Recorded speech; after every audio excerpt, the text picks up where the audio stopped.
Hello साथियों, सबसे पहले आप सभी को गुड मॉर्निंग।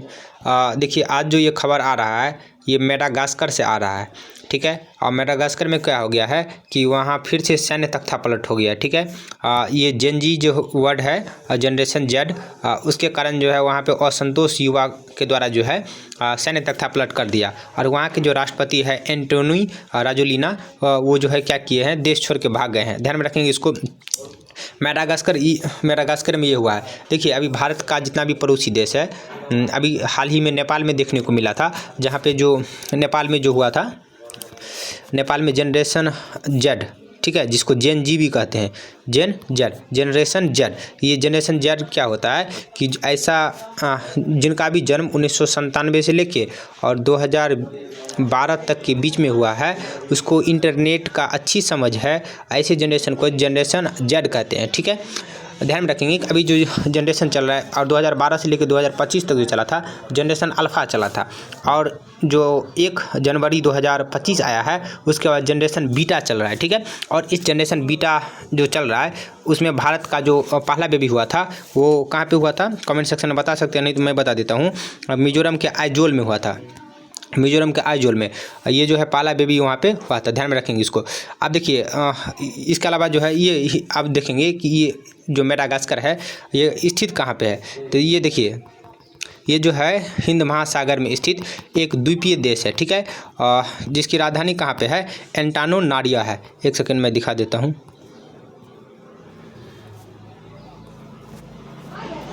अब यहाँ पे देखिए, मेडागास्कर यहाँ पे है। अभी मेडागास्कर के बारे में पढ़ेंगे कि ये मेडागास्कर में जेन जर के कारण क्या हुआ, राष्ट्रपति एंटोनी राजोलिना जो है वो देश छोड़ के चले गए। ये पश्चिमी अफ्रीका में है। अब देखिए, जैसे ये अफ्रीका है, ठीक है, अफ्रीका का मैप में बना देता हूँ, ठीक है। अफ्रीका का मैप है, यहाँ ये अफ्रीका हो गया, ये अफ्रीका लिख देते हैं। और यहाँ पे जो देश है इसका नाम है मेडागास्कर, ठीक है। ध्यान में रखेंगे, अफ्रीका के जो है ये पूर्वी तट पे स्थित है, ठीक है। और यहाँ पे जो जल संधि अलग करता है मोजाम्बिक, ठीक है, मोजाम्बिक जल संधि, चूँकि यहाँ पे इस दोनों देश के बीच में एक चैनल है जिसका नाम है मोजाम्बिक चैनल, ठीक है। और यहाँ पे एक देश है, ध्यान में रखेंगे, मॉरिशस।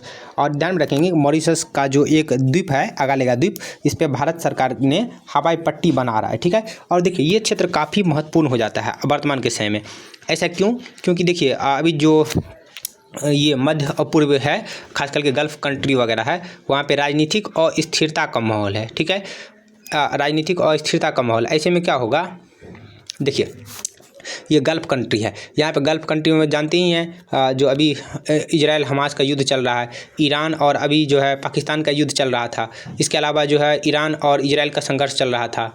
इसके अलावा अभी भारत और पाकिस्तान का भी युद्ध हुआ था, हालांकि ये मिडिल ईस्ट में नहीं आता है। इसके अलावा जो है ईरान और पाकिस्तान और अफ़गानिस्तान के बीच युद्ध चल रहा है।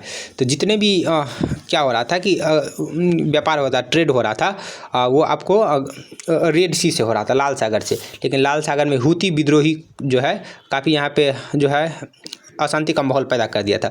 तो क्या हो रहा था, व्यापार जो है इतने लंबे जो केप ऑफ गुड होप है, इसके रास्ते तक यूरोप तक जाता था, तो काफ़ी सामान महंगा पड़ जाता था। और जो शिपमेंट का जो चार्ज है, जहाज़ का चार्ज, वो भी काफ़ी ज़्यादा पड़ जाता था। ऐसे में भारत जो कई देशों के साथ, यूरोपियन देशों के साथ FTA कर चुके हैं, इसमें काफ़ी बाधा हो गया, ठीक है। जैसे अभी ब्रिटेन के साथ किया है, इससे पहले जो है 4 EFTA 4 देशों के साथ किया था, अभी यूरोपियन यूनियन के साथ बात मेरा चल रहा है, ठीक है।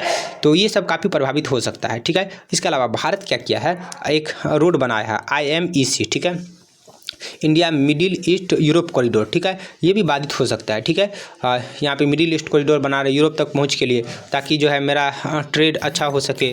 इसके अलावा जो ट्रांसपोर्टेशन का खर्चा बच सके, ये सब प्रभावित हो सकता है। तो ये जो भारत में जो अभी अशांति का माहौल है, भारत में जितना भी देखेंगे आसपास के पड़ोसी देश में अशांति का माहौल है। अभी कुछ दिन पहले नेपाल में भी क्या हो गया था, सैन्य तख्तापलट हो गया था। उसके बाद जो है KP शर्मा ओली वहाँ से इस्तीफा देके भाग गए और सुशील आकार्की जी वहाँ पे क्या हुए, नई जो है अंतरिम सरकार में प्रधानमंत्री बने। इससे पूर्व मैं देखूंगा जो बांग्लादेश है, बांग्लादेश में भी शेख हसीना जी वो देश छोड़ के चले गए।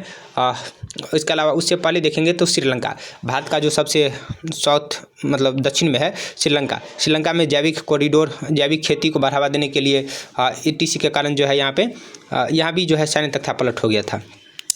इसके अलावा भारत का जो एक और देश है पड़ोसी देश, समुद्री देश मालदीव, ठीक है। मालदीव में भी जो आया था Mohamed Muizzu, India out programme का जो नारा देके वो राष्ट्रपति बने थे, तो चीन के साथ और तुर्की के साथ काफ़ी संबंध आगे चला गया था। लेकिन जब वहाँ पे पर्यटन की संख्या कम हुई तो फिर वो भारत के साथ क्या किया, पुनः दोस्ती किए। अभी भारत सरकार के जो माननीय प्रधानमंत्री जी है नरेंद्र मोदी जी, वो वहाँ पे गए भी थे, ठीक है। उनका जो 60वां स्थापना दिवस मालदीव का मना रहा था, तो वहाँ पे गए और कई सारी परियोजना का भी शिलान्यास भी किया। इसके अलावा भारत और पाकिस्तान के बीच में तो अभी हाल ही में ऑपरेशन सिंदूर जैसी जो है घटनाएं हुई पहलगांव अटैक के बाद। इसके अलावा अभी पाकिस्तान और अफगानिस्तान के बीच में ड्रोन लाइन को लेकर काफ़ी विवाद चल रहा है। तो ये काफ़ी जो है इंडिया के छवि पे जो है ठेस पहुंचता है कि भारत के पड़ोसी देश जो है इन सब चीज़ों से परेशान है। इसके अलावा म्यांमार से भी जो है कुछ दिन पहले वहाँ पे सैन्य तख्तापलट हो गया था, जहाँ पे आंग सान सू की को हरा के जुंटा ग्रुप के शासन के द्वारा वहाँ पे शासन कर रहा है। अभी ध्यान में रखेंगे कि भारत जो है अफगानिस्तान के साथ काफ़ी रिलेशंस को बेहतर कर रहा है, ठीक है।